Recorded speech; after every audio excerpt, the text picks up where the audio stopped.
ओम नमो भगवते वासुदेवाय। ओम नमो भगवते वासुदेवाय। ओम नमो भगवते वासुदेवाय। ओम नमो भगवते वासुदेवाय। ओम नमो भगवते वासुदेवाय। ओम नमो भगवते वासुदेवाय। दुर्गा माता जी बोले आवाज नहीं आ रही। एक बार मतलब देखिए, बाकी सबको आ रही है आवाज। यस प्रभु जी, यहाँ पे तो आवाज आ रही है अच्छा क्लियर। तो दोबारा से आप ट्राई करके देख लीजिए एक बार। हरे कृष्णा। ओम अज्ञानतिमिरान्धस्य ज्ञानाञ्जनशलाकया चक्षुरुन्मीलितं येन तस्मै श्रीगुरुवे नमः। श्रीचैतन्यमनोभीष्टं स्थापितं येन भूतले स्वयं रूपः तदा मह्यं ददाति स्वपदान्तिकम्। वन्देऽहं श्रीगुरो श्रीयुतापदकमलं श्रीगुरोर्वैष्णवांश्च श्रीरूपां साग्रजातम् सहगणरघुनाथान्वितं सजीवं साद्वैतं सावधूतं परिजनसहितं कृष्णचैतन्यदेवं श्रीराधा कृष्णपदां सहगणललिता श्रीविशाखान्वितांश्च हे कृष्ण करुणा सिन्धु दीनबन्धो जगत्पते त्वमेष गोपिका कान्त राधाकान्त नमोऽस्तुते। तप्त कांचन गौरांगी राधे वृंदावनेश्वरी वृषभानुसुते देवी प्रणमामि हरिप्रिये। वंशाकल्पतरुभ्यश्च कृपा सिन्धुभ्यैव च पतितानां पावनेभ्यो वैष्णवेभ्यो नमो नमः। जय श्री कृष्ण चैतन्य प्रभु नित्यानंद श्री अद्वैत गदाधर श्रीवासादि गौर भक्तवृंद। हरे कृष्णा कृष्णा कृष्णा हरे हरे हरे राम राम राम हरे हरे। नमो विष्णुपादाय कृष्ण पृष्ठाय भूतले श्रीमते भक्ति वेदांत स्वामी नामिने। नमस्ते सरस्वती देवे गौरवाणी प्रचारिणे निर्विशेष शून्यवादी पश्चादेशकारिणे।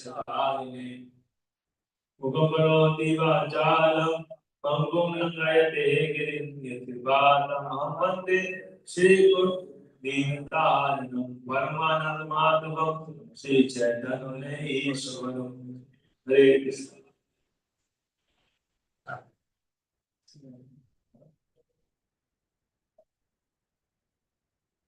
हरे कृष्ण। तो आप सभी भक्तों का आज की हमारी कक्षा में स्वागत है। हरि बोल। तो आज पिछले साल बार हमने जहाँ तक चर्चा हुआ था शुद्ध भक्ति चिंतामणि का, तो आप में से मुझे अगर बताना चाहें तो एक दो पॉइंट्स कुछ बता सकते हैं लास्ट क्लास के लिए। हरे कृष्ण। कौन बताना चाहेंगे? हैंड रेज कर सकते हैं।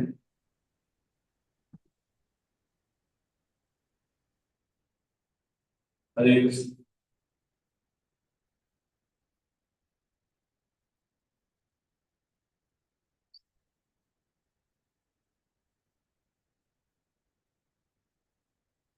हरे कृष्ण।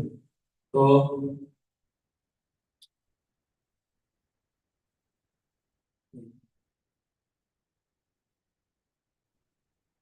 यस बताइए। हरे कृष्ण प्रभु जी, हमने पिछले क्लास में 13 लक्षण जाने थे उपशाखा के, कि कैसे अगर हम जान सकते हैं कि उपशाखा है ऐसा करके। तो पहला था कि हेयरिंग रीडिंग चैंटिंग अगर ध्यान पूर्वक नहीं हो रही है तो इसे जो है हमें अपराध से नहीं बच रहे हैं तो उपशाखा। मुझे तो किस ऐसा कीजिए कि किसी फॉर्म से लॉगिन करके मुझको वो दीजिए।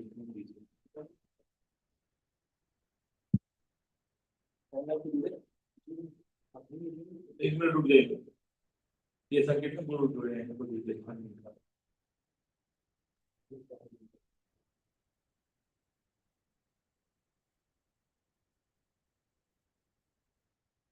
वैसे आप ध्यान रखिएगा लैपटॉप से करने। हरे कृष्ण।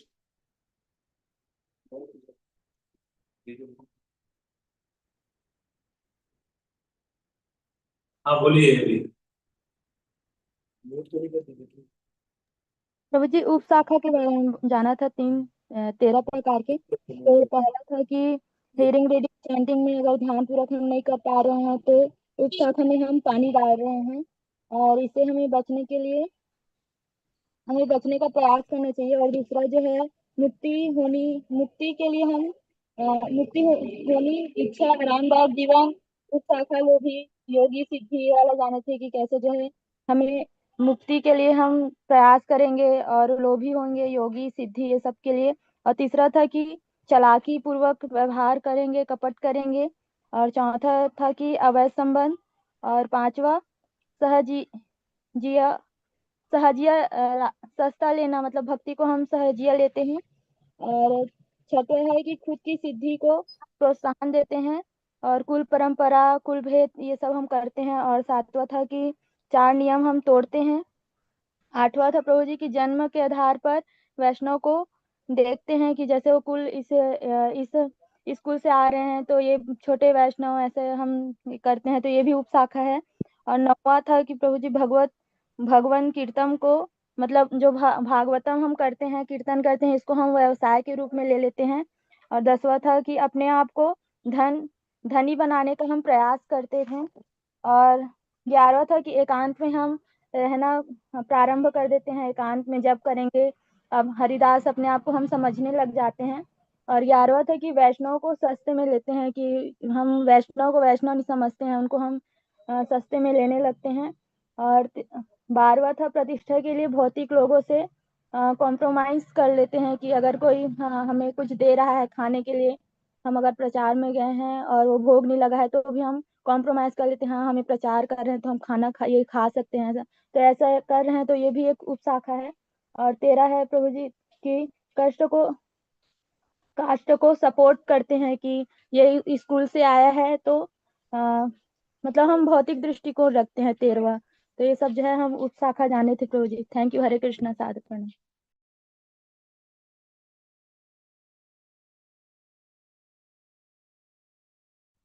हरे कृष्णा। हरे कृष्णा। तो यहाँ पे माता जी ने बहुत अच्छा बताया है ना, कि जो 13 सिम्टम्स जो भक्ति सिद्धांत सरस्वती ठाकुर ने जो बताए हैं कि जिनके अंदर खरपतवार जो है वो आ चुका है, और वो जो है किस तरह से बिहेव करेंगे। खरपतवार जब ज्यादा हो जाता है भक्ति में, जैसे भक्ति लता बीज जो है वो जब हम अपने हृदय में रोपित करते हैं, तो भक्ति लता में जब श्रवण कीर्तन का पानी डलता है तो आसपास में बहुत सारी घास फूस सूख जाती है। तो घास फूस बहुत ज्यादा बढ़ जाती है तो वो व्यक्ति का आचरण कैसा होता है वो माता जी ने बताया अभी, है ना। तो इस तरह से जो है बिहेव करेगा वो, मतलब 13 सिम्टम्स जो है वो हमने चर्चा किया था पिछली बार, तो वो बताए है ना। तो घास फूस को खाना जरूरी है। घास फूस नहीं खाएंगे तो हमारा जो श्रवण कीर्तन का जो जल है वो भक्ति लता में न जा करके घास फूस को ही बढ़ाएगा, यानी उसमें हमारे काम क्रोध लोभ ईर्ष्या द्वेष अहंकार ये सब बढ़ेगा भक्ति करने से, और कभी भी भक्ति लता नहीं बढ़ेगी, भगवान के प्रति प्रेम प्रकट नहीं होगा, ना ही हरि नाम में रुचि आएगी, ना श्रवण में ना कीर्तन में रुचि आएगी, केवल अहंकार और ये सब बढ़ते जाएंगे, है ना। ये गलत तरीके से भक्ति करने, भक्ति उद्धनार्थ बोलते हैं इसको, है ना, भक्ति उद्धनार्थ। तो ये पिछली बार हमने चर्चा किया, तो रोहिणी तरह को कुछ बोलेंगे, ये सोच बोलिए। थैंक यू प्रभु जी। हरे कृष्णा। प्रभु जी हमने पिछले क्लास में ये भी जाना था कि शुद्ध श्रद्धा से अलग होने के 3 कारण क्या क्या है। तो पहला कारण ये था कि गुरु की आज्ञा को ना सुनना ध्यान पूर्वक और उस पर ध्यान नहीं देना, पहला कारण ये था। दूसरा कारण ये है कि खरपतवार को ना उखाड़ना, जो भक्ति लता बीज के समान ही होता है, भक्ति लता के समान ही होता है, और गुरु की आज्ञा नहीं मानते हैं तो भक्ति लता को खुद ही उखाड़ फेंकते हैं हम लोग। और खरपतवार को पोषित कर देते हैं। और ये तरह दिखता है, भक्ति लता की तरह वो दिखता हाँ, है ना। दिखता है वैसे ही। जी। और खरपतवार जो घास फूस, जैसे जो नॉर्मली आप देखोगे घास फूस और अ, जब जो एक्चुअल पेड़ है और घास फूस जब एक जैसा दिखेगा तो फिर आपको पहचानना मुश्किल हो जाएगा कि कौन सा घास फूस है कौन सा पेड़ है। तो कई बार न पहचानने के कारण व्यक्ति पेड़ ही उखाड़ देता है, घास फूस को बचा लेता है। तो वही जी। प्रॉब्लम हो जाएगी कि भाई एक जैसा दिखता है, मतलब कि आपको समझ में नहीं आएगा, कि आपको लगेगा मैं भक्ति तो कर रहा हूँ, आपको समझ में नहीं आएगा कि मैं भक्ति कर रहा हूँ लेकिन घास फूस को मैं पानी डाल रहा हूँ, आपको समझ में नहीं आएगा। तो जी। इसलिए ये कौन समझ सकता है, ये हमारे जो गुरुजन हैं या सीनियर है वो समझ सकते हैं, और वो हमें हमें हेल्प करेगी घास फूस को उखाड़ने में, है ना। तो जी। इसलिए हमें उनके शरण लेकर के और और उनकी बात को स्वीकार करना चाहिए, एडमिट करना चाहिए, है ना। अपनी गलती जो वो बताएंगे तो स्वीकार करना चाहिए। यस, यस प्रोजी, आप बोल रहे थे, कंटिन्यू करिए। हाँ, जैसे निषिद्ध आचरण करना, जिसमें कुटी नाटी है, हंसी मजाक है, पूजा प्रतिष्ठा मान सम्मान का लाभ है, और निंदा करना, ये सब निषिद्ध आचरण है। इससे भी हम शुद्ध श्रद्धा से अलग हो सकते हैं। ये 3 कारण मैंने नोट किया था प्रभु। Thank you. यस, शुद्ध श्रद्धा से हम कैसे हम अलग हो जाते हैं, तो ये सब प्रभु जी ने कारण बताए जो हमने पिछली बार चर्चा किए थे, है ना। ओके, और कोई बताना चाहेगा कुछ, और कोई कुछ बोलना चाहते हैं? ठीक है, थैंक यू। आप बाकी लोग भी आप कुछ कुछ पॉइंट नोट करके ला सकते हैं, हम धन्यवाद देंगे इसके राधिका की प्रमाता जी का और इसके सोनी तने प्रभु का एक बार हरि बोल बोल के, हरि बोल हरि बोल हरि बोल। बहुत अच्छा उन्होंने पॉइंट्स बताए। आप सब भी अगली बार से जो है पॉइंट्स नोट करके लाइएगा, ताकि बताने के लिए, है ना, इससे उत्साह मिलता है कि आप सब सीख रहे हैं करके। और नहीं तो फिर सब आपको ऐसा लगेगा कि पता नहीं चलेगा कि क्या हो रहा है एक्चुअल में। तो हरे कृष्ण। तो आगे इसको हम कंटिन्यू करेंगे। ये जो चर्चा चल रही है इसमें मैं थोड़ा सा बैकग्राउंड ले जाता हूँ हल्का सा, फिर से रिवाइज करते हुए फिर आगे बढ़ेंगे।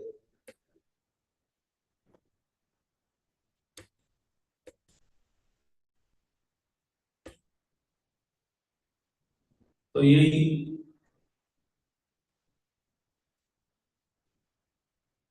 हरे कृष्ण।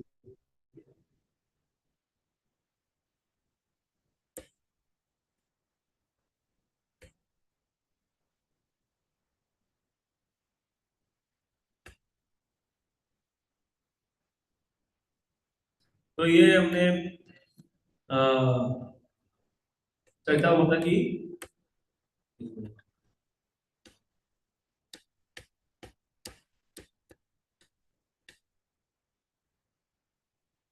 कैसे हम शुद्ध श्रद्धा से, जैसे रोहिणी का ने बताया कि शुद्ध श्रद्धा से हम किस प्रकार से, किन किन कारणों से हम शुद्ध श्रद्धा हमारी अशुद्ध श्रद्धा में बदल जाती है। जैसे कोई भक्त बड़े अच्छे से शुरू शुरू में जब भक्ति में आता है तो उसके अंदर प्योर इंटेंशन होता है कि अरे मैं तो भगवान की खूब भक्ति करूंगा, खूब नाचूंगा कीर्तन में, खूब अच्छा मैं जो है जब करूंगा, बहुत बढ़िया श्रवण करूंगा, है ना। इतनी अच्छी श्रद्धा होती है स्टार्टिंग में जब कोई भी भक्ति में जुड़ता है ना। तो लेकिन क्या कारण है कि वो श्रद्धा जो है वो मेंटेन नहीं रह पाती, वो अशुद्ध में कन्वर्ट हो जाती है, शुद्ध से अशुद्ध में आ जाती है। तो ये पॉइंट जो है वो बताए थे। तो उसमें जो है सबसे पहला कारण था, 5 कारण है ना। तो 5 कारण में ये बहुत ही ज्यादा, अगर कोई भक्त भक्ति में प्रगति करना चाहता है तो उनको इन 5 कारणों पे ध्यान देना चाहिए। तो सबसे पहला कारण क्या बता रहे कि गुरु आज्ञा को प्रॉपरली एक्सेप्ट न करना, है ना। मतलब गुरु जो आज्ञा देते हैं उसको एक्सेप्ट ना करना प्रॉपरली, है ना। और दूसरा था कि अ, जो बीज बोना, जैसे गुरु की आज्ञा अगर हमने प्राप्त हुई तो उसको अप्लाई करना चाहिए अपने जीवन में, उसको उतारना चाहिए।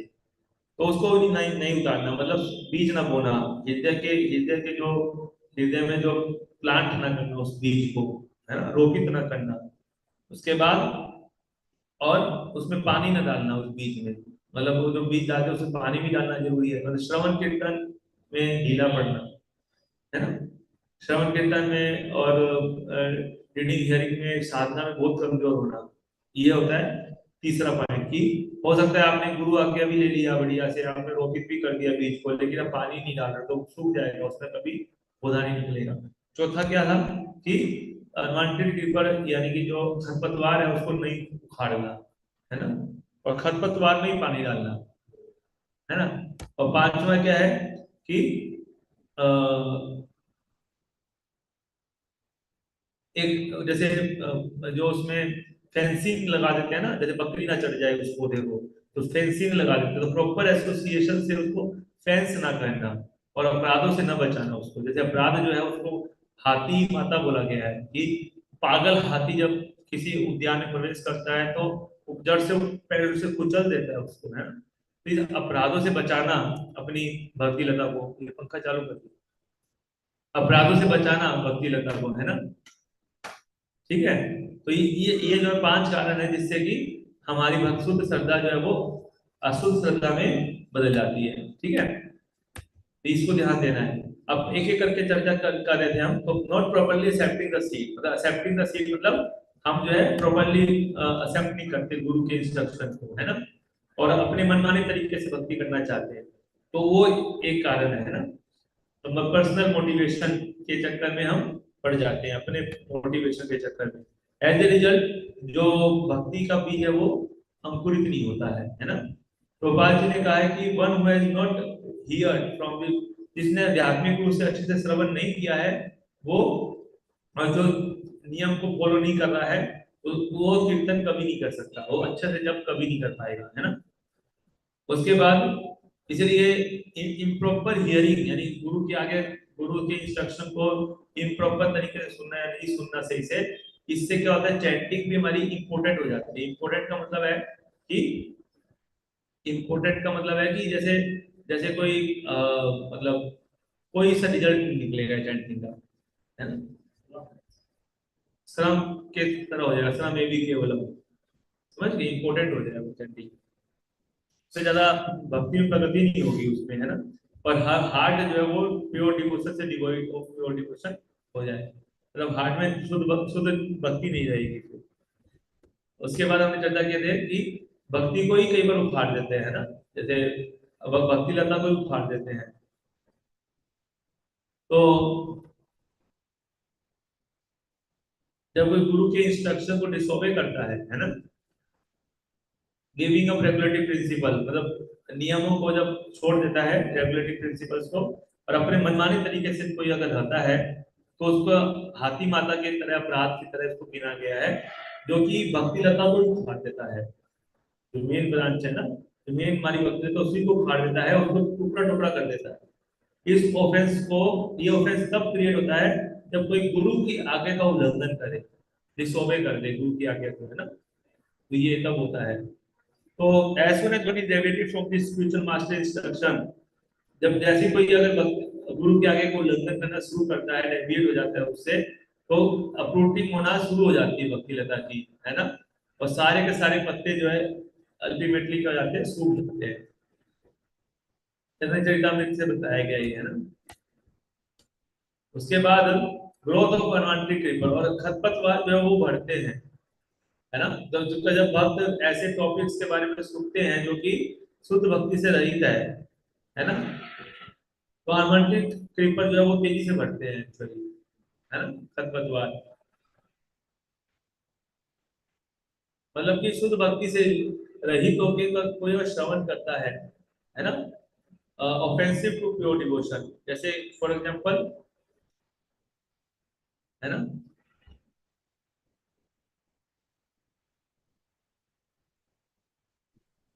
जैसे किसी के अंदर भौतिक इंद्रिय तृप्ति करने की इच्छा ज्यादा बढ़ रही है और मुक्ति की इच्छा बढ़ रही है, तो वो भक्ति लता को क्या कर देती है, रोक देती है, वो भक्ति लता को आगे बढ़ने नहीं देती, है ना।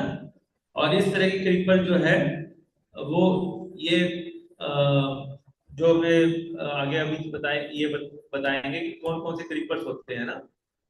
निश्चित आचरण, कुटिनाति, जीव हिंसा, लाभ, पूजा प्रतिष्ठा, ये सब उपशाखाएं होती है जो कि चैतन्य चरितमृत में बताया गया है ना, जिनको हमें बहुत ध्यान पूर्वक हटाना पड़ता है। तो निश्चित आचरण मतलब ऐसे आचरण करना जो कि भक्ति के प्रतिकूल है, निश्चित आचरण करना। दूसरा बताया गया है डिप्लोमेटिक बिहेवियर।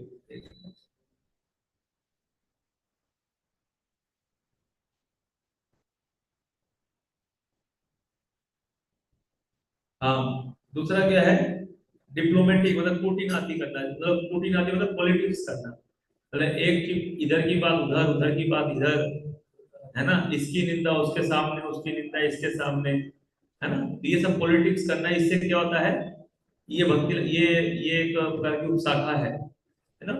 दूसरा क्या है जीव हिंसा करना, गाली गलौज करना, गुस्सा करना वैष्णव के ऊपर, है ना, थप्पड़ मार देना वैष्णव को, मतलब हाथ पैर चला देना। तो इस तरह के जो इसको बोलते हैं जीव हिंसा, है ना।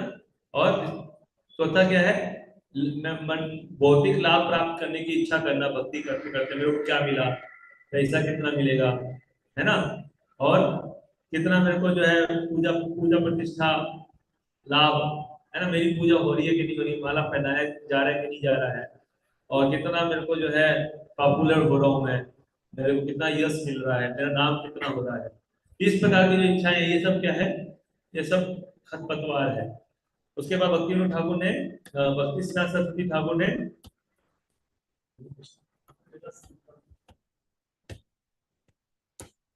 क्या हो गया आगे नहीं बढ़े,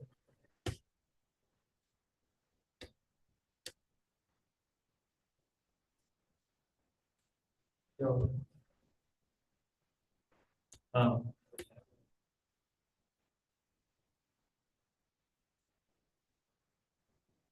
है ना, तो ये प्रभुपाद जी बता रहे हैं कि इस इन सबको हमें हटाना है। ये बता रहे हैं कि one should be very careful to avoid all this unwanted things. हमें बहुत केयरफुल रहना चाहिए इन सब से बचने के लिए, है ना।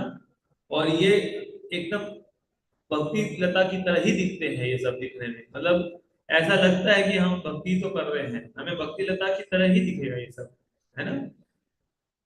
तो खासकर जब कोई बहुत ज्यादा गुरु अवज्ञा कर देता है या वैष्णव अपराध कर देता है, तो उसको पता ही समझ में नहीं आता कि मैं कुछ गलत भी कर रहा हूँ क्या। वो निश्चित आचरण भी करेगा, पॉलिटिक्स भी करेगा, वे संबंधी, और ये भी करेगा क्या बोलते हैं लाभ पूजा प्रतिष्ठा की उसके अंदर इच्छा रहेगी, फिर भी बोलेगा कि मेरा तो बिल्कुल प्योर शुद्ध भक्ति कर रहा हूँ मैं तो, ऐसा बोलेगा। क्यों? क्योंकि वो एग्जैक्टली सेम दिखता है, हमारे हमको सेम दिखेगा वो, है ना। तो they appear of the same size and same species but when they are packed together with the bhakti creeper, but in spite of this the creepers are called upashakha, unwanted creeper है वो, है ना। इसलिए अब 13 सिम्टम्स भी बताए भक्ति सिद्धांत सरस्वती ठाकुर ने, जो पिछली क्लास में आप दोबारा से वो वीडियो देख सकते हैं। इनमें 13 सिम्टम्स हमने पिछली बार बताए थे, है ना, जो कि उस भक्त में दिखाई देते हैं जिसके अंदर ज्यादा उग जाती है ये खरपतवार, है ना। तो ये सब भक्ति सिद्धांत सरस्वती ठाकुर ने बताया है ना। उसके बाद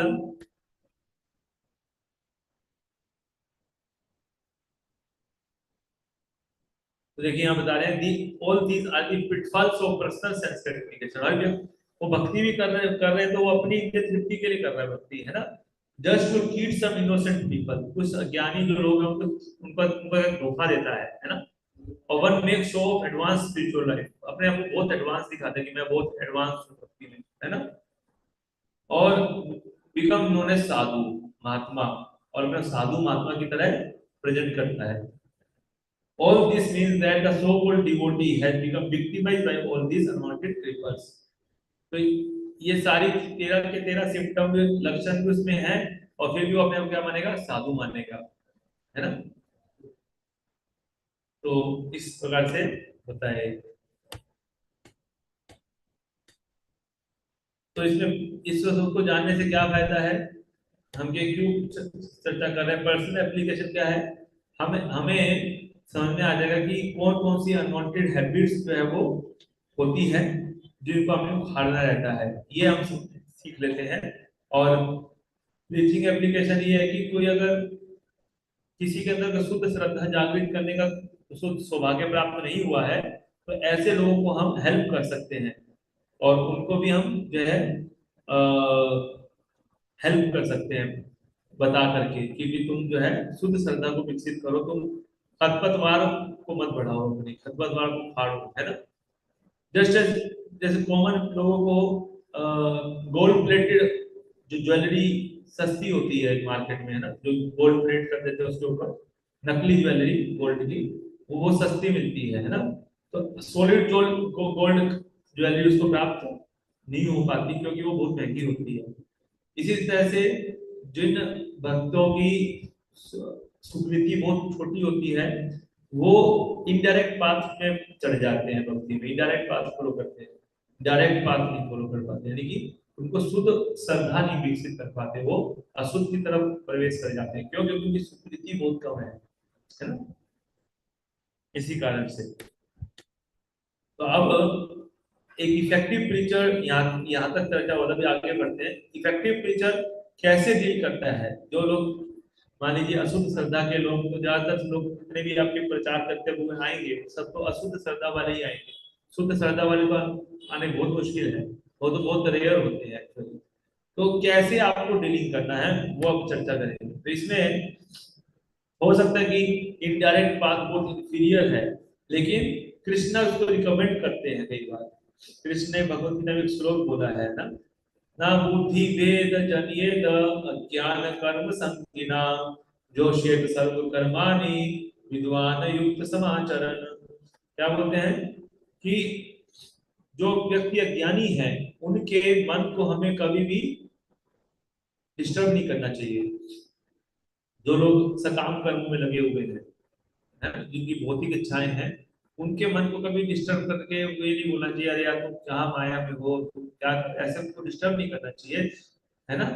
और कोई उनको बोलना चाहिए, बल्कि उनको भक्ति में लगाने का प्रयास करना चाहिए, उनको एंगेज करने का प्रयास करना चाहिए। उनकी जो भी टैलेंट है उनको एंगेज करो भक्ति में, धीरे धीरे भक्ति में लगे लगे वो शुद्ध हो जाएगा।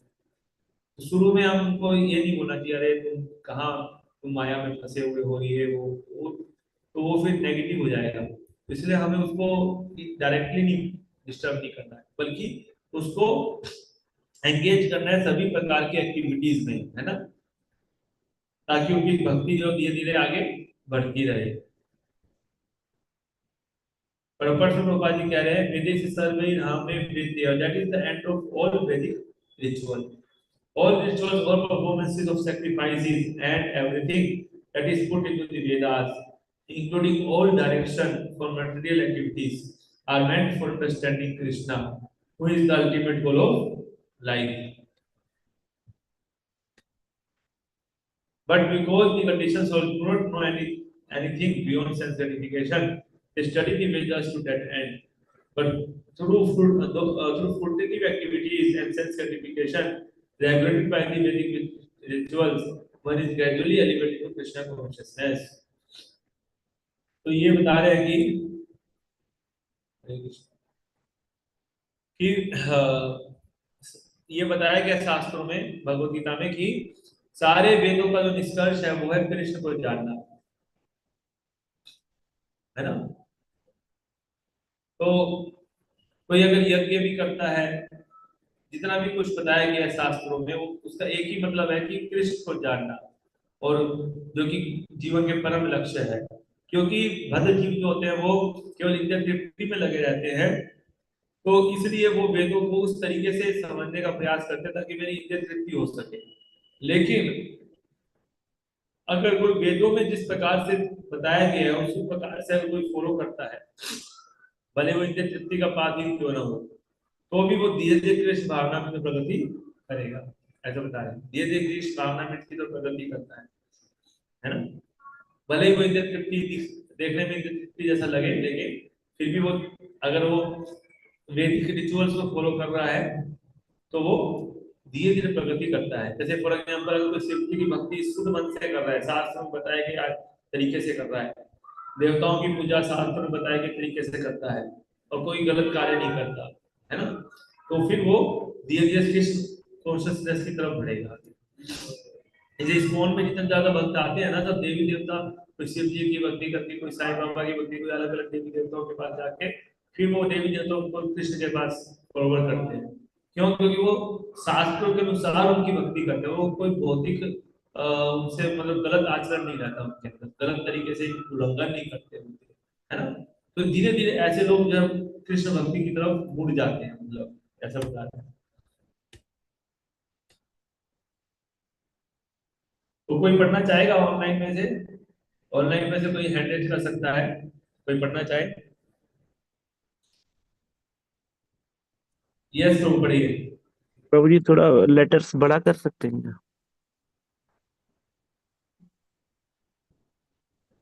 देखिए, बड़ा करना दिख तो सही रहा है, वैसे कोई दिक्कत नहीं, कुछ अटकेगा तो मैं बोल दूंगा, बताए पढ़िए। Therefore Therefore, realized soul in Krishna consciousness should not disturb other in their activities or understanding, but he should act by showing how the result of all work can be distract to the service of Krishna.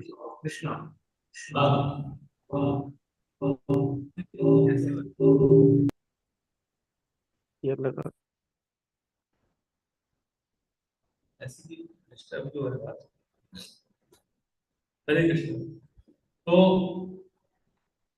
Realise soul, जो कृष्ण भावनामृत में जो realise soul है ना, उसको दूसरे को disturb नहीं करना चाहिए उसकी एक्टिविटी में। मतलब जो कृष्ण भावनामृत में थोड़ा एडवांस डिवोटी है ना, वो कभी भी डिस्टर्ब नहीं करेगा दूसरे को उसकी एक्टिविटी में। अगर हम रियलाइज सोल नहीं है, कृष्ण भावनामृत में थोड़ा कृष्ण भक्ति कर ले, तो जनरली लोग बहुत अहंकार में आ जाते हैं ना। भक्त लोग भी बोलते हैं, कोई शिव जी की भक्ति करते हो दिखा रहे, तो शिव जी की भक्ति करता है माया में है तू तो। और कोई दुर्गा जी के आगे मान लीजिए कोई शिवरात्रि का फास्ट कर रहा है, नवरात्रि कर रहा है, तो उसको सब पब्लिक के बीच में उसका पैंट उतार देते, उसको बोल देते हैं, समझ के बाद ऐसे वो कितना बड़ा गलती कर रहा है नवरात्रि का फास्ट करके। तो कहने का मतलब यह है, क्योंकि उसने रियलाइज सोल नहीं है वो कृष्ण भावना में, इसलिए वो उसको लग रहा है कि मैं बहुत एडवांस हो गया हूँ। उसको खुद ऐसा फील होता है कि मैं बहुत एडवांस हूँ भक्ति में, कृष्ण भक्ति कर रहा हूँ इसलिए।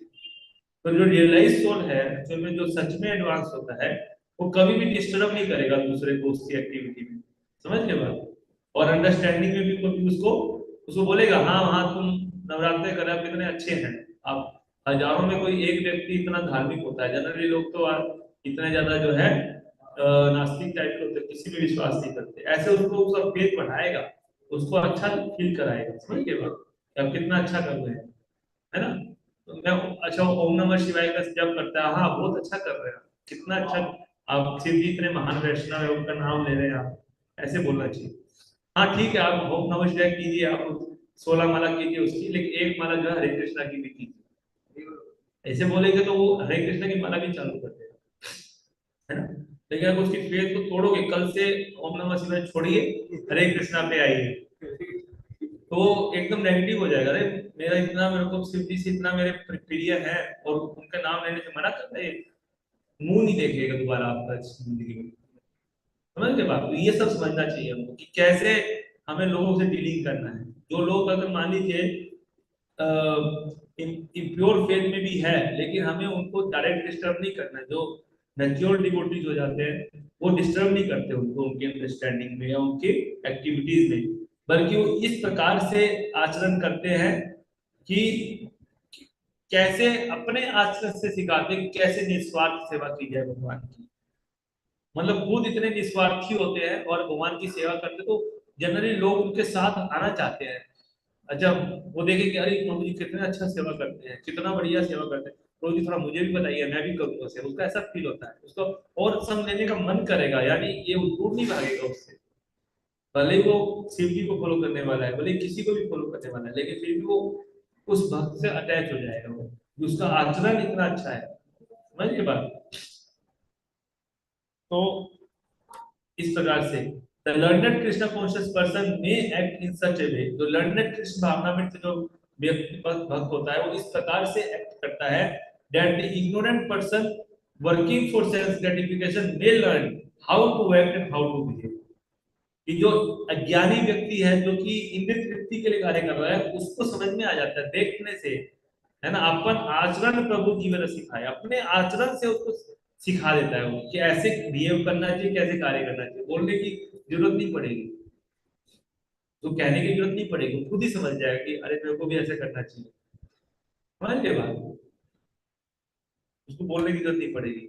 Although the ignorant man is not to be disturbed in his activity, a slightly developed Krishna conscious person may directly be engaged in service of the Lord without wasting for other Vedic formulas.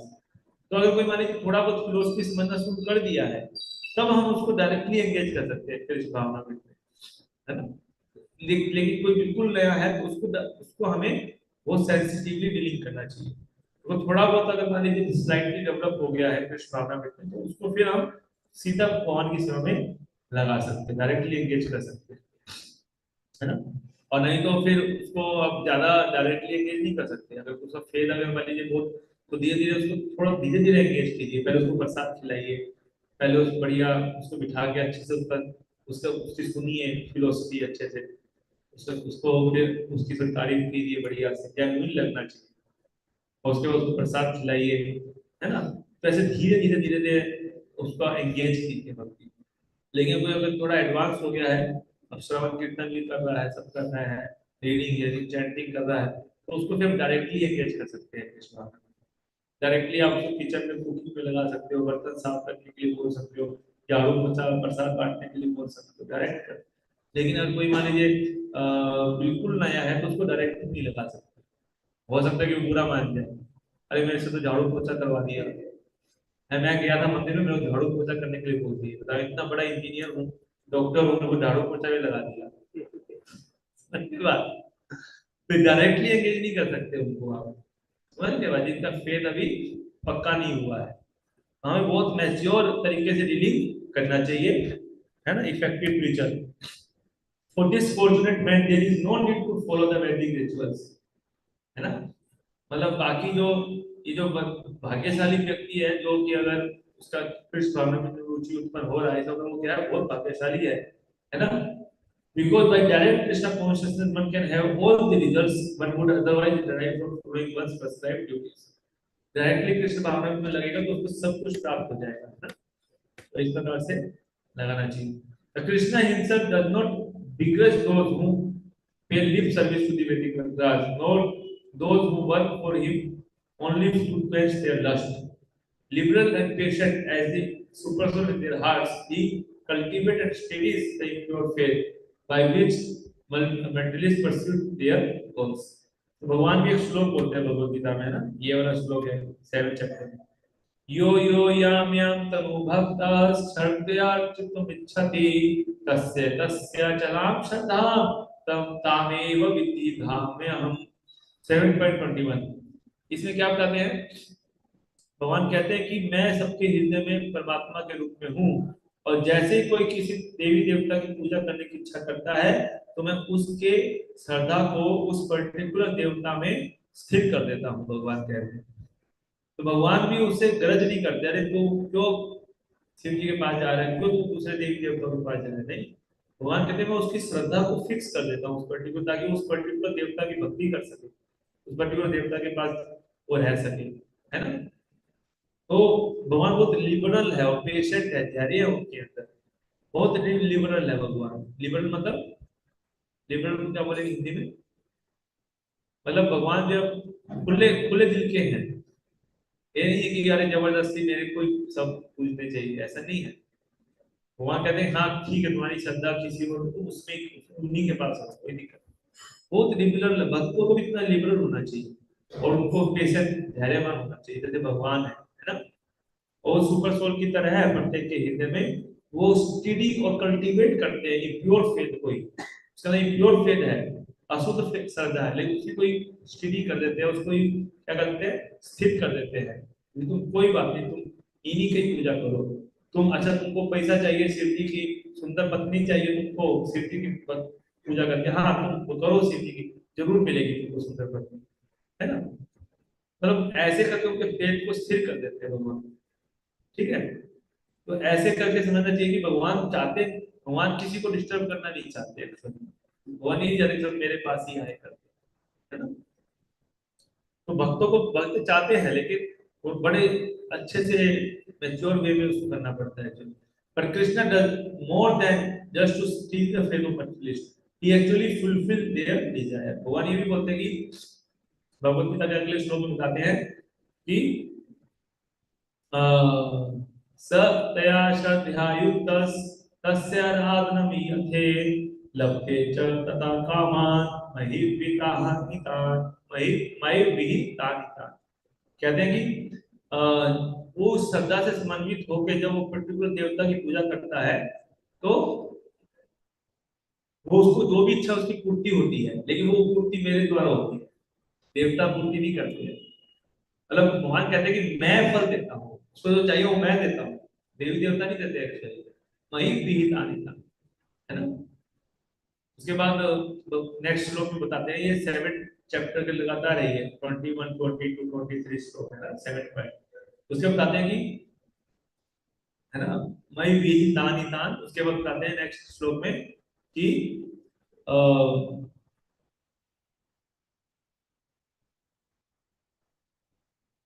उसके बाद ये बोलते हैं कि जो देवताओं की भक्ति करते हैं वो देवलोक पर जाते हैं और जो मेरी भक्ति करते हैं वो मेरे पास आते हैं, ऐसा उसके बाद नेक्स्ट श्लोक में ऐसे बोलते हैं ना।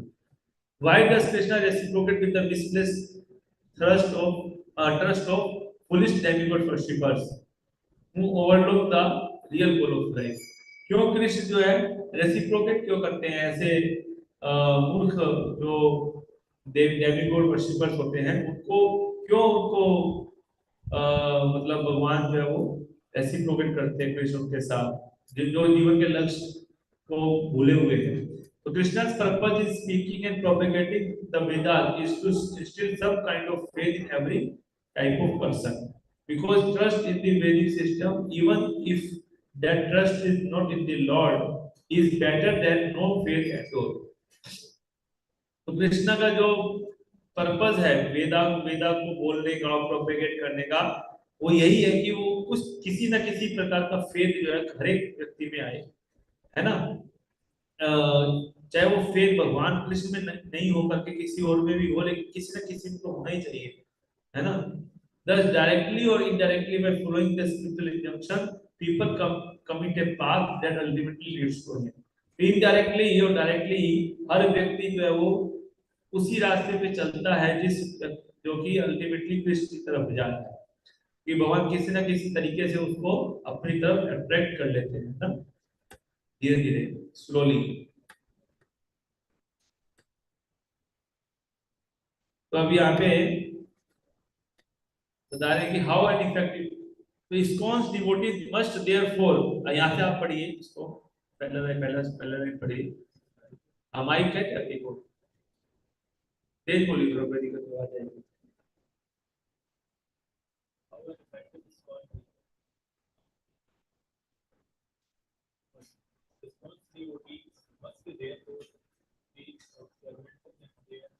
Sometimes they must be temporarily considered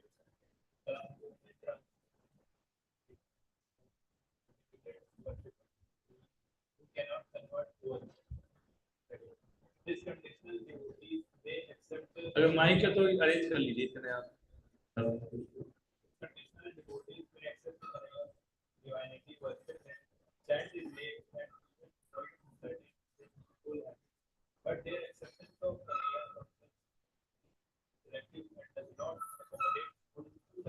क्या क्या बता रहे हैं, पहला पॉइंट है कि स्टोन devotee must therefore be observant in their preaching, अपने प्रचार में उनको बहुत ऑब्जर्व करना चाहिए स्टोन के भक्तों को, है ना।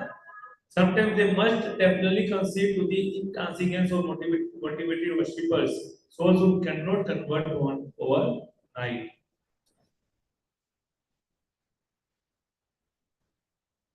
तो मतलब कोई अगर वर्शिपर है, कोई अगर मोटिवेटेड है, बहुत सारी उसकी इच्छाएं हैं, वो हम उसको सोचते कि रात भर में जो है वो कन्वर्ट हो जाए, एकदम शुद्ध भक्त बन जाए, ऐसा नहीं होगा, ये सब संभव नहीं है ना।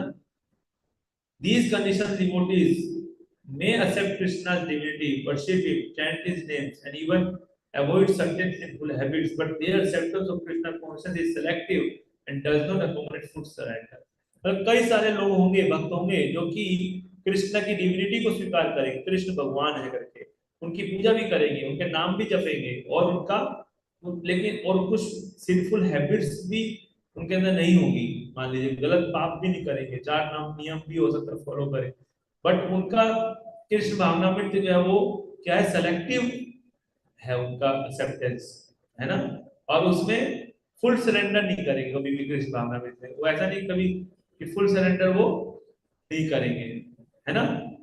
तो कभी भी आप उनसे ये, जैसे कोई मान लीजिए हो सकता है कि सब चीजें करे लेकिन फिर भी वो फुल सरेंडर नहीं करेंगे, है ना। तो आगे बढ़िए फटाफट। They don't want to hear that they should give up all duties and surrender everything. Sarvadharman Parityajya. They want to hear that they have a right to perform prescribed duties. कर्मण्येवाधिकारस्ते. अगर आप उनको बोलोगे ना, भगवान ने कहा है सब धर्मान परित्यज्य, बोले क्या है सब धर्मान परित्यज्य है, ये सुनना नहीं चाहते, वो सब कुछ छोड़ दो करके, नहीं बोले नहीं नहीं हम तो कर्मण्येवाधिकारस्ते वाला श्लोक अच्छा है, समझ के बात, कर्म करो, कर्म सबसे बड़ा है, ऐसा बोलेंगे जब भी कर रहे हैं, कृष्ण की डिविनिटी को भी स्वीकार कर रहे हैं, सब चीज करेंगे, लेकिन वो बोलेंगे नहीं कर्म जरूरी है, कर्म करो, क्या सब कुछ छोड़ना कोई जरूरी नहीं है, कि वो फुल सरेंडर करना नहीं चाहते। आगे बढ़ी।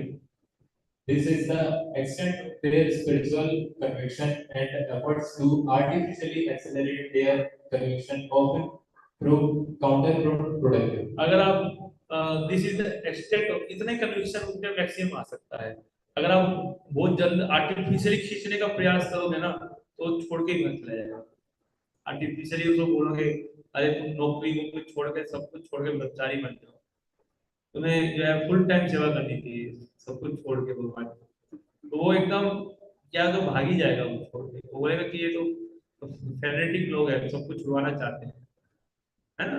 तो ये भगवान चाहते हैं कि सब कुछ छोड़ दो, भगवान सब भगवान कोई तो, लेकिन ये हर व्यक्ति इस लेवल पे सरेंडर नहीं कर पाएगा, समझ के बात। आगे बढ़िए।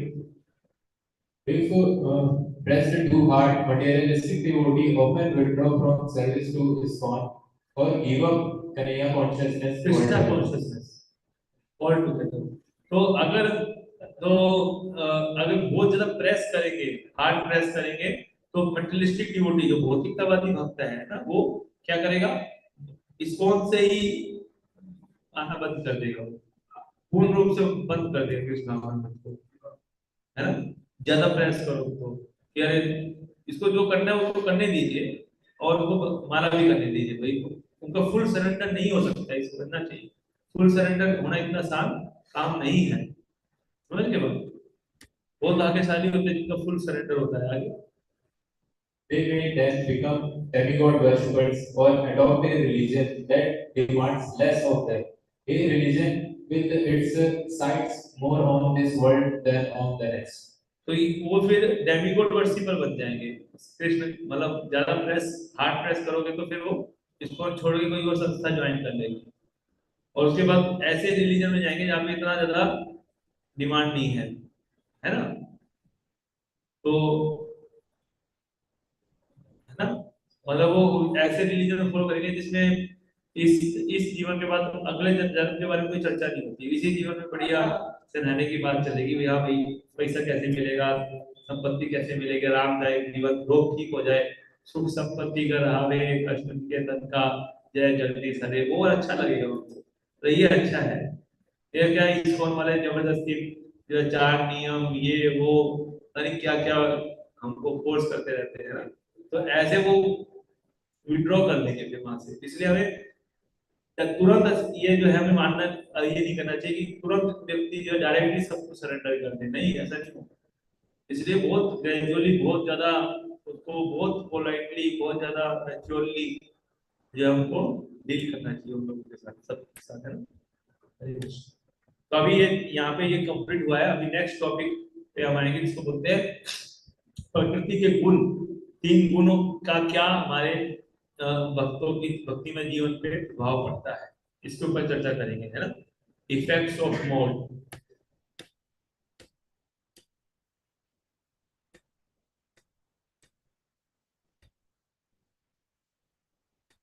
हाँ पढ़िए।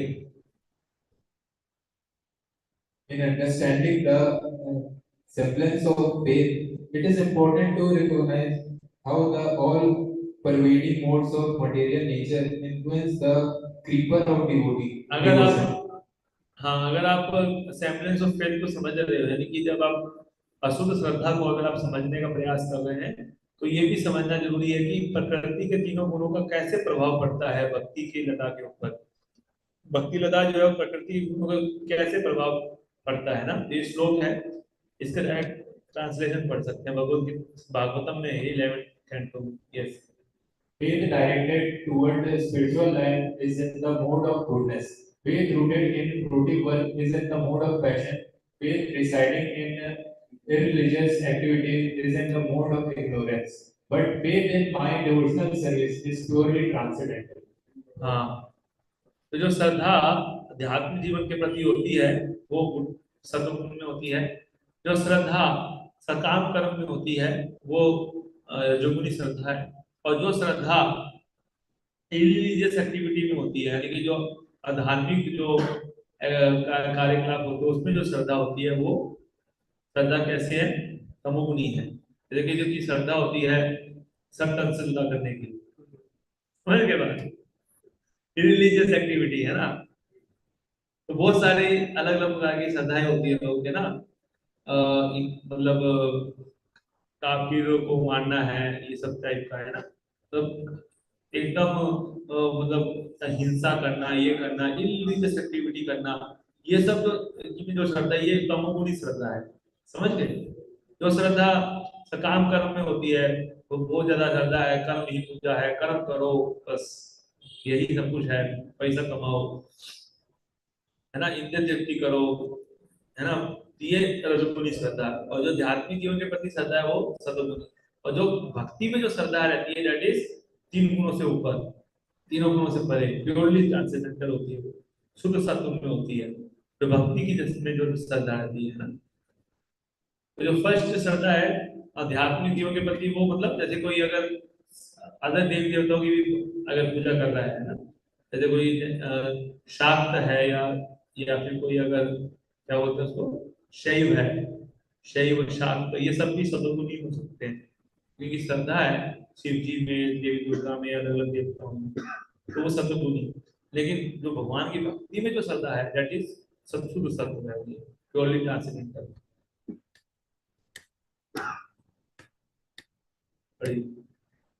It is important to recognize how the all-pervading modes of वही है लास्ट टाइम पढ़ी, mixed with the permutations and combinations of the three modes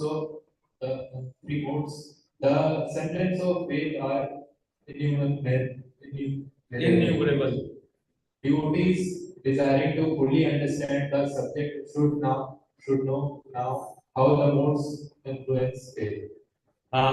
Mixed with the permutation combination of the three modes, semblance of faith are innumerable। मतलब जो श्रद्धा जो है अशुद्ध श्रद्धा वो अनगिनत प्रकार की हो जाती है, गुणों से मिश्रित होने के कारण अनगिनत प्रकार की क्या हो जाती है, अशुद्ध श्रद्धाएं हो जाती है ना। तो डिवोटीज जो कि इस सब्जेक्ट मैटर को समझना चाहता है उसको क्या करना चाहिए, उसको समझना चाहिए कि गुण कैसे श्रद्धा को प्रभावित करते हैं, ये समझना जरूरी है। तो प्रकृति के गुण हैं वो कैसे श्रद्धा को क्या करते हैं, प्रभावित करते हैं। भगवत गीता के 17 चैप्टर के दूसरे से चौथे नंबर श्लोक में बताया गया, क्या बताया गया, पढ़िए translation. According to the modes of nature acquired by the embodied soul, one's faith can be of three kinds: in goodness, in passion, or in ignorance. Now hear about this, O son of Bharat. According to one's existence under the various modes of nature, one evolves a particular kind of faith. The living being is said to be a particular faith according to the modes he has acquired. Men in the mode of goodness worship the demigods, those in the mode of passion worship the demons, and those in the mode of ignorance worship ghosts and spirits.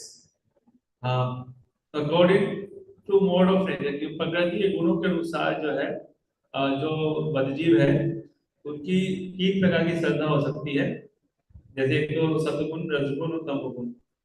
है ना। तो भगवान कह रहे हैं कि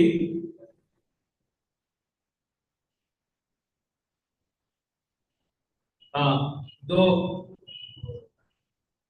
जैसा हमारा जिस जो गुण हमारे ऊपर हैवी है, जैसे हम लोग अगर सतोगुण हैवी है तो सतोगुण ही श्रद्धा रहेगी, रजोगुण हैवी है तो रजोगुण ही श्रद्धा रहेगी, और तमोगुण हैवी है तो तमोगुण ही श्रद्धा रहेगी। तो जो व्यक्ति सतोगुण में रहते हैं वो देवताओं की पूजा करते हैं, और जो जो लोग रजोगुण की हैं वो राक्षसों की पूजा करते हैं, नेताओं की, जैसे नेता वगैरह है या फिर इस प्रकार से असुरी लोग जो होते हैं उनकी पूजा करते हैं, और जो लोग तमोगुणी है वो भूतों की पूजा करते हैं।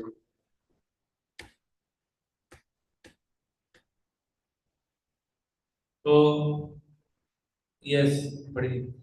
Everyone possesses some type of faith, even those who deny that they do. हाँ, हर किसी के पास कोई ना कोई फेथ होता है, श्रद्धा होती है। तो पीपल में have faith in different things in different ways, but because everyone is either under the modes of nature or transcendent to them, everyone possesses some type of faith, even those who deny that they do. मतलब कि हर व्यक्ति के अंदर श्रद्धा रहती है, चाहे वो किसी भी प्रकार की हो, है ना। तो empiricists may argue that the religion is defective because it is based on faith. अब कई बार जो empiricists मतलब जो होते हैं ना, मतलब कि जो बहुत सारे ज्यादा जो है मतलब साइंटिस्ट लोग इस टाइप के होते हैं, साइंटिस्ट वो लोग जो है इस प्रकार से बोलते हैं कि जो धर्म है वो किस वो डिफेक्टिव है, क्यों? क्योंकि धर्म में श्रद्धा के ऊपर आधारित है ना। श्री प्रभुपाद ने इसको आंसर किया है that every action is based on contemplation of plan which forms the seed और बीज, because no plan is carried out without confidence in its success, every activity is based on faith. मतलब कोई भी काम आप करते हो तो उसके प्रति आपको कॉन्फिडेंस रहता है कि भाई ये काम करूंगा तो ये हो जाएगा, तो ये फेथ ही है एक प्रकार का, ये फेथ के ऊपर डिपेंड है। Thus all living entities have some type of faith. हर एक जीव के अंदर किसी न किसी प्रकार की श्रद्धा होती है। As Krishna explains, the type of faith each person has is either in goodness, passion or ignorance, है ना, depending on the dominant mode they have acquired from material nature. इसलिए कृष्ण बताते हैं कि जो श्रद्धा है वो तीन प्रकार की हो सकती है, रजोगुणी, तमोगुणी और सत्वगुणी। किस प्रकार का नेचर जो है उसने एक्वायर किया उसके हिसाब से, है ना।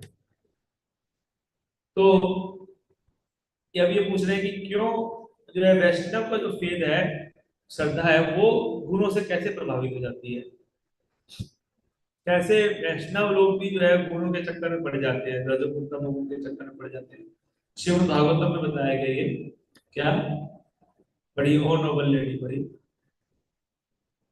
O noble lady, there are multivarious paths of devotional service in terms of the different qualities of the executor. Kapil Deva's teachings on devotional service elaborate on the varieties of faith in Krishna. There is pure faith born of the mode of pure goodness, as well as varieties of mixed faith born of the material modes. हाँ, तो दाने की there multifarious path of devotional service in terms of different. तो भक्ति भी बहुत प्रकार की होती है, बहुत प्रकार के रास्ते हैं भक्ति के लिए, है ना, in terms of different qualities of the executor. Kapil Dev की टीचिंग्स हैं भक्ति के ऊपर, elaborate of the variety of faith in Krishna, तो बहुत सारी वैरायटी की श्रद्धा है कृष्ण के अंदर, देयर इज कृष्ण के प्रति, है ना। There is pure faith born of mode of pure goodness. अगर कोई शुद्ध सत्व में है तो उसके अंदर शुद्ध फेथ रहता है, शुद्ध श्रद्धा रहती है। As well as variety of mixed faith born of material modes. मतलब कि भक्ति में भी वैरायटी है, मिश्रित श्रद्धा, है ना, depend on material mode. He explains that impure faith arises in the heart of those who are overwhelmed by the past bad habits and are unable to dedicate themselves exclusively to the Lord. तो impure faith उनके हृदय में प्रकट होता है, कौन बोलते हैं? भगवान कह रहे हैं कि कपिल देव कह रहे हैं कि उनके हृदय में इम्प्योर श्रद्धा जागृत होती है, जो कि पहले इन्होंने बहुत बुरे हैबिट डेवलप किया है ना। पहले के भक्ति में आने से पहले कोई बहुत ज्यादा पास्ट में बहुत बैड हैबिट्स को डेवलप किया है, तो वो फिर इम्प्योर फेथ रहेगा उसके हृदय में, कभी शुद्ध फेथ नहीं आ पाएगा, शुद्ध सत्व में नहीं रह पाएगा वो उसके अंदर, क्योंकि उसने पहले बहुत सारे गलत काम करके आया वो भक्ति में, इसलिए overwhelmed by past bad habits and are unable to dedicate themselves exclusively, उसलिए वो डेडिकेट नहीं कर सकते अपने आप को, अपना भगवान को एक्सक्लूसिव डेडिकेशन नहीं कर सकते, वो एक्सक्लूसिवली उनके प्रति समर्पित नहीं हो पाएंगे, डेडिकेट नहीं हो पाएंगे। क्यों? क्योंकि उन्होंने अपने पहले बहुत सारे पास्ट में गलत उनकी हैबिट्स रही है, इसलिए वो शुद्ध श्रद्धा को विकसित करना बड़ा मुश्किल है उनके लिए, है ना। तो जैसे कई बार भक्त होते हैं जैसे उन्होंने पहले पास्ट में भक्ति में आने से पहले कई सारे गलत हैबिट्स को डेवलप, मूवी देखा, बहुत सारा पोर्नोग्राफी देखा है, मूवी देखा है, गलत हैबिट डेवलप कर रखे हैं, तो उनको आप तुरंत शुद्ध श्रद्धा पे ला नहीं पाएंगे। क्यों? क्योंकि उनका अंदर जो है वो फिर भी जो है शुद्ध श्रद्धा, शुद्ध गुडनेस, शुद्ध सत्व नहीं आ पाएगा तुरंत, वो बहुत मेहनत करना पड़ेगा, है ना। चलो हरे कृष्णा जगन्नाथ जी, आशीर्वाद दें हमें। Symptoms of deviation: the practicing devotees who do not take full shelter of liberated Vaishnavas, तो practicing devotees है ना, जो कि फुल शेल्टर नहीं लेते लिबरेटिंग वैष्णवों का, लिबरेटेड वैष्णव है जो मतलब जो कि मुक्त वैष्णव है, सीनियर वैष्णव है, बहुत ही ज्यादा मतलब उत्तम अधिकारी हैं, ऐसे वैष्णव का शेल्टर नहीं ले करके और उनके जो लिबरेटिंग इंस्ट्रक्शंस हैं उनका शेल्टर लेते हैं, are victimized by their own previous conditioning. किसी के अंदर बहुत सारा प्रीवियस कंडीशनिंग बहुत स्ट्रॉन्ग है ना। किसी के अंदर मान लीजिए कई बार बहुत लोग बोलते हैं कि प्रभु जी मेरे अंदर जो है बहुत सारी बैड हैबिट्स डेवलप हो रखी है, भक्ति में आने के बाद भी मेरे अंदर बहुत सारी बैड हैबिट्स है, मैं किसी के प्रति मेरी ईर्ष्या आ जाती है, तुरंत गुस्सा आ जाता है, या इस प्रकार से काम वासना बहुत ज्यादा है, क्रोध है, लोभ है, ईर्ष्या द्वेष है मेरे अंदर, मैं कैसे भक्ति में आगे कैसे आगे बढ़ूं, कैसे मैं इन सबसे निकलूं बाहर, है ना। कई बार इस तरह के प्रश्न आता है, तो कैसे बाहर निकल सकते हैं? लिबरेटेड वैष्णव और लिबरेटेड इंस्ट्रक्शंस उनकी फॉलो करनी पड़ेगी, उनका शेल्टर लेना पड़ेगा, फुल शेल्टर, है ना। तो प्रैक्टिस हमें क्या करना पड़ेगा? लिबरेटेड वैष्णव और उनकी जो लिबरेटिंग इंस्ट्रक्शंस है उनका फुल शेल्टर लेना पड़ेगा, अगर नहीं लेंगे तो प्रीवियस कंडीशनिंग हैवी हो जाएगी हमारे अंदर, है ना।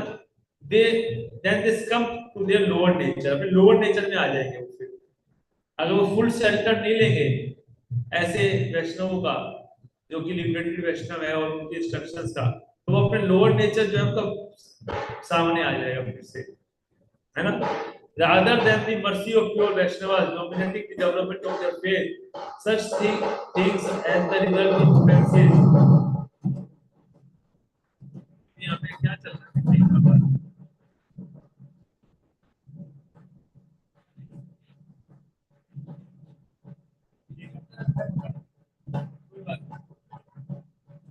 So rather than the mercy of pure Vaishnava dominating the development of their faith, है ना, तो प्योर वैष्णव की जो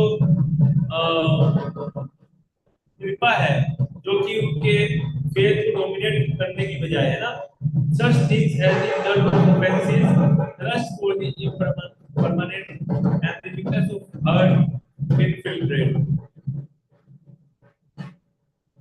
The condition faith acquired under such circumstances, which resemble pure faith, is not but is not based on exclusive dependence on Krishna, is called the semblance of pure faith. Is called the semblance of pure faith. इसको समझने का प्रयास कीजिए। Point number 3 और 4 जो बता रहे हैं कि rather than the mercy of pure Vaishnava, क्योंकि शुद्ध वैष्णव तो सब पे कृपा करते हैं, लेकिन वो जो कृपा है वो ऐसे लोगों को प्राप्त नहीं हो पाएगी, वो लोग, है ना, रादर देन जो शुद्ध श्रद्धा की जो शुद्ध वैष्णव की जो मर्सी है ना, वो उनके प्रभाव नहीं डाल पाएगी उनके ऊपर। क्यों? क्योंकि वो बहुत ज्यादा ऑफेंस कर रहे हैं, और इन परमानेंट जो चीजें उनके प्रति उनके अंदर असत तृष्णा है, असत तृष्णा असत तृष्णा मतलब इम्प्रॉपर, जो जो मतलब इम्परमानेंट है, उसको प्राप्त करने की उसके अंदर तीव्र लालसा है ना। थ्रस्ट फॉर द इम्परमानेंट, प्यास है मतलब असत चीजों को प्राप्त करने की। और इनके अंदर हृदय दौर्बल्यम भी है। तो नर्स मैंने बताया ना 4 प्रकार के हृदय दौर्बल्यम और असत तृष्णा, अपराध और क्या था साध्य साधन तत्व विक्रम, 4 प्रकार के अंदर भक्ति में ठाकुर बताते हैं ना। तो ये जो असत तृष्णा की वजह से और वीकनेस की वजह से है ना, हृदय दौर्बल्यम की वजह से और अपराध करने की वजह से ऐसे लोग जो है शुद्ध श्रद्धा को कभी भी प्योर वैष्णव की कृपा को प्राप्त नहीं कर पाएंगे, है ना। तो the conditions get acquired under such circumstances, है ना।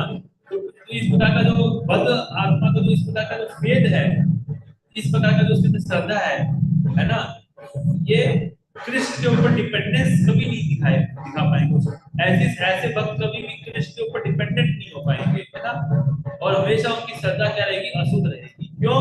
क्योंकि उनके अंदर क्या है, वीकनेस ऑफ हार्ट, शुद्रम हृदय दौर्बल्यम जगतोत्कृष्ट परम तप। हे अर्जुन, तुम इस शुद्ध हृदय की दुर्बलता को त्याग दो और तुम मेरे प्रति जो है यूज करो, तुम अपनी ड्यूटी को फुलफिल करो। लेकिन ये लोग वो नहीं कर पाएंगे। क्यों नहीं कर पाएंगे? क्योंकि उनके अंदर अशुद्ध श्रद्धा है। क्यों अशुद्ध श्रद्धा है? कि वो ऑफेंस कर रहे हैं, उनके अंदर असत तृष्णा है और हृदय दौर्बल्यम है। इस कारण से वो शुद्ध भक्तों की कृपा को प्राप्त नहीं कर पाएंगे, है ना। और हमेशा उनकी श्रद्धा क्या रहेगी, अशुद्ध रहेगी, अभास श्रद्धा रहेगी वो, है ना। अभास श्रद्धा को में वो रहेंगे। Srila Prabhupada elaborates on how the mercy of liberated Vaishnava, Srila Prabhupada ji हमेशा इसको अच्छे से बताते हैं कि कैसे लिबरेटेड वैष्णव की जो कृपा है वो इंसुलेट करती है डिवोटीज को from the influence of modes, है ना। मतलब अगर आप शुद्ध जो वैष्णव है, जो मुक्त वैष्णव है, ऐसे वैष्णव की कृपा से आप प्रकृति के गुणों से बचे रह सकते हो। प्रकृति के गुणों के प्रभाव से तुम आप बचे रहोगे। तो क्या मैकेनिज्म है प्रोटेक्शन का, वो बता रहे हैं। क्या मैकेनिज्म है वो सुन लीजिए। मैकेनिज्म ये है प्रोटेक्शन का। A conditioned soul is hampered by four defects। Condition ये बंद जी वो तो 4 प्रकार के डिफेक्ट होते हैं। वो गलती करता है, वो भ्रमित होता है, वो चीटिंग करता है और वो उसके इंद्रियां पूर्ण है। तो consequently we have to take direction from liberated person, क्योंकि हमारे अंदर 4 बद्ध जीव के जो 4 गुण है वो हमारे अंदर है ना, 4 डिफेक्ट है हमारे अंदर। इसलिए हमको लिबरेटेड जो भक्त वैष्णव है, ऐसे वैष्णव के से हमें डायरेक्शन लेनी चाहिए। डायरेक्शन मतलब गाइडेंस, है ना। We have to take guidance, direction from the liberated person. This Krishna consciousness movement directly received instruction from the Supreme Personality of Godhead by a person who was strictly following his instruction। तो कृष्ण आनंद आंदोलन है ये, इसमें direct instructions प्राप्त हो रही है हमको परम भगवान से, है ना, जो कि उनकी इंस्ट्रक्शन को और भक्तों से जो कि उनकी इंस्ट्रक्शन को स्ट्रिक्टली फॉलो करते हैं। Although a follower may not be liberated person, हो सकता है कि मैं मुक्त नहीं हूँ, हो सकता है, लेकिन अगर मैं ऐसे व्यक्ति को फॉलो कर रहा हूँ जो कि मुक्त है ना, तो इसलिए मैं जो कार्य कर रहा हूँ वो कार्य जो है वो प्रकृति के गुणों से क्या है, मुक्त है। क्योंकि मैं वो कार्य कर रहा हूँ जो कि एक मुक्त वैष्णव है, जो लिबरेटेड वैष्णव है, वो बता रहे हैं, उनके बताए हुए रास्ते पे चल रहा हूँ। इसका मतलब क्या है कि मेरा जो कार्य है वो प्रकृति के गुणों से रहित है, प्रकृति के संतुषण से रहित है ना, मटेरियल नेचर के संतुषण से रहित है वो। तो अगर हम चाहते हैं, देखिए जैसे गोपाल जी बोलते थे कि मैं हो सकता है कि पूर्ण नहीं हूं, I am not perfect, but मैं जो बोल रहा हूँ वो परफेक्ट है, क्योंकि मैं डायरेक्ट कृष्ण का जो परंपरा से जो मैसेज है उसमें बिना संशोधन किए बोल रहा हूँ, एज इट इज बोल रहा हूँ। इसलिए हो सकता है कि मैं ही परफेक्ट हूँ, लेकिन मैं जो बोल रहा हूँ ना वो बिल्कुल परफेक्ट हूँ। तो इसका मतलब उसमें कोई दोष नहीं है, मेरे अंदर दोष हो सकता है। इसी प्रकार से बता रहे हैं कि हो सकता है कि हम लिबरेटेड नहीं, हम मुक्त नहीं है, लेकिन अगर हम ऐसे भक्त के इंस्ट्रक्शन को फॉलो कर रहे हैं जो मुक्त है, तो हम भी मुक्त माने जाएंगे। हमारा जो कार्य है वो मुक्त माना जाएगा, प्रकृति के गुणों से नहीं होगा, वो प्रकृति के गुण उस पर प्रभाव नहीं डाल सकते उस कार्य के ऊपर। क्योंकि हम जिनकी इंस्ट्रक्शन फॉलो कर रहे हैं अपने ऐसे मुक्त वैष्णव की इंस्ट्रक्शन को फॉलो कर रहे हैं। हमें जो मुक्त वैष्णव है, जो गुरुजन है, वो जो इंस्ट्रक्शन देते हैं, जब हम उसको फॉलो करते हैं ना, तो हमारे जो कार्य होते हैं, जो हम वर्क कर रहे हैं, वो एक्शन जो है वो लिबरेट होता है, वो हमें प्रकृति गुणों में से रहित होता है, वो प्रकृति गुणों के प्रभाव से रहित होता है, समझ गए, कंटेमिनेशन से रहित होता है। इसलिए तो how faith connected with Krishna service can be a sevenness of faith. तो कृष्ण की सेवा से रिलेटेड जो श्रद्धा है वो कैसे अशुद्ध हो सकती है, अबाध श्रद्धा कैसे हो सकती है, क्योंकि कृष्ण से संबंधित जो भी कुछ होता है वो प्योर होता है, कृष्ण शुद्ध है और उससे भी संबंधित जो भी चीज होती है वो शुद्ध होती है। तो हम ऐसा कैसे बोल सकते हैं कि जो श्रद्धा है कृष्ण की सेवा में, जो वक्त लगा के श्रद्धा से जो लगा हुआ है, उसकी श्रद्धा अबाध श्रद्धा होती है, कैसे ये समझ सकते हैं। तो यहाँ पे बता रहे हैं everything connected to Krishna is pure as long as underlying purpose is to serve and please him. Krishna से संबंधित कोई भी चीज शुद्ध तभी होगी जब उसका जो पर्पस है वो उनको सर्व करना और उनको खुश करना होगा, तभी वो प्योर होगा, है ना। When another even slightly selfish motivation underlying faith, अगर श्रद्धा में थोड़ा भी सेल्फिश मोटिवेशन रहेगा, अगर, है ना, the connection with Krishna is compromised by contact with the material। थोड़ा भी सेल्फिश मोटिवेशन अगर आएगा, है ना, तो फिर क्या होगा, तो भगवान से जो कनेक्शन है हमारा वो कॉम्प्रोमाइज हो जाएगा, है ना, मटेरियल एनर्जी से कॉन्टेक्ट हो जाएगा हमारा, यानी कि जो कनेक्शन जो हो जाएगा कॉम्प्रोमाइज हो जाएगा। It is then called the mixed faith, और फिर मिक्स्ड फेथ हो जाएगी, मिश्रित श्रद्धा हो जाएगी या फिर आभास श्रद्धा हो जाएगी। This separateness of faith reflects the desire of the soul to taste Krishna separately material energy. तो ये जो फेथ है, ये डिजायर, इससे क्या होगा कि कृष्णा की जो मटेरियल एनर्जी है, सेपरेटेड मटेरियल एनर्जी है, उसको भोगने की इच्छा जो है वो उसमें आएगी, है ना। यानी कि अगर हमारे अंदर भगवान की प्रसन्नता, कृष्ण की प्रसन्नता को छोड़ के अगर हम किसी और तरीके से भगवान की सेवा करेंगे, तो थोड़ा भी सेल्फिश मोटिव आएगा, तो जो फेथ है हमारा वो कॉम्प्रोमाइज हो जाएगा, उसके अंदर जो है कनेक्शन भगवान से कॉम्प्रोमाइज हो जाएगा और माया का प्रभाव उसमें एंटर कर जाएगा, और वो विश्व श्रद्धा, ये विश्व श्रद्धा कहलाएगी, है ना। और क्योंकि उसके अंदर भोग करने की इच्छा होगी, भोग भगवान की जो भौतिक माया है उसको भोग करने की इच्छा हमारे अंदर होगी, तो इसलिए इसको क्या बोला जाएगा, मिक्स श्रद्धा बोली जाएगी, मिक्स फेथ बोला जाएगा, है ना। थोड़ा सा बस इसको, ये लास्ट चीज को कंप्लीट कर लेते हैं ना, उसके बाद फिर बाकी फिर सब कंप्लीट कर लेते हैं। Some person understand that the ultimate goal of life is devotional service। कुछ लोग ऐसा सोचते हैं कि जीवन का लक्ष्य भक्ति करना है, but at the same time they think that their immediate purpose is to must remain to fulfill their own necessities। कई लोग सोचते हैं कि वैसे तो अल्टीमेट गोल भक्ति करना है, लेकिन फिर भी अभी जो है कम से कम मेरे को अपनी इच्छाओं की पूर्ति करनी जरूरी है ना। हाँ, भगवत धाम तो जाने से कैलाश था ना, भगवत धाम ही जाना है, क्या दिक्कत है, वो तो लक्ष्य है ही हमारा, क्या, लेकिन अभी मेरे को ये काम करना जरूरी है, पैसा कमाना है ना, अभी मेरे को ये करना है ना। Others reject this spiritual supremacy of devotion service. तो ये क्या है, ये इसका मतलब ये क्या है कि शुद्ध श्रद्धा क्या होगी, कॉम्प्रोमाइज कर दिया उसको, है ना। Other reject the supreme supremacy of devotional service and practice is merely to realize their own selfish ambition। कई तो रिजेक्ट भी कर देते हैं भक्ति की सुप्रीमेसी को, कोई बोलते क्या है जीवन का लक्ष्य भक्ति करना थोड़ी है ना, और वो फिर क्या करते हैं अपने एम्बिशन को बस फुलफिल करना चाहते हैं, थोड़ा बहुत भक्ति करेंगे, इतना ज्यादा डूबने की जरूरत नहीं है, ऊपर ऊपर से करो, बस थोड़ा थोड़ा करो, बस बाकी अगरबत्ती दिखा दो 2-3, बस हो गया, बाकी अपना काम धंधा करो, जो करना करो, इस तरह से, है ना। और this kind of mixed intention accompanied by the thirst for the permanent, यानी कि जो असत कृष्णा से समन्वित जो इस प्रकार की इंटेंशन होती है, ये अशुद्ध श्रद्धा है, ये क्या है, अभास श्रद्धा है भक्ति में, है ना? तो ये अभास श्रद्धा के बारे में बताया जा रहा है। वो कैसे वैष्णवों के अंदर अभास श्रद्धा आ जाती है वो बताया जाता है। क्यों? क्योंकि उनका इंटेंशन कृष्ण को प्रसन्न ना करके अपनी खुद की इच्छाओं को पुष्ट करना ज्यादा होता है ना? इसलिए उनकी जो कनेक्शन है कृष्ण से वो कॉम्प्रोमाइज हो जाता है और भौतिक एनर्जी के उसमें वो भंग पड़ जाता है।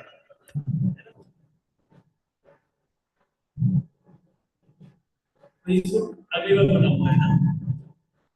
ये थोड़ा सा पॉइंट रह गया, ये देयर ओनली होपलेस स्टेट फिर सकती है। ये तीसरा स्लाइड हम नेक्स्ट क्लास में करेंगे, ठीक है? हरे कृष्ण। फिर हम बात की, किसी कोई प्रश्न है तो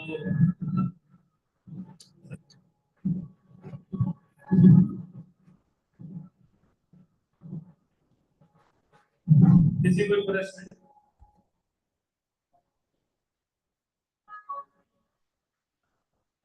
किसका प्रश्न है? किसने हाथ कर दिया?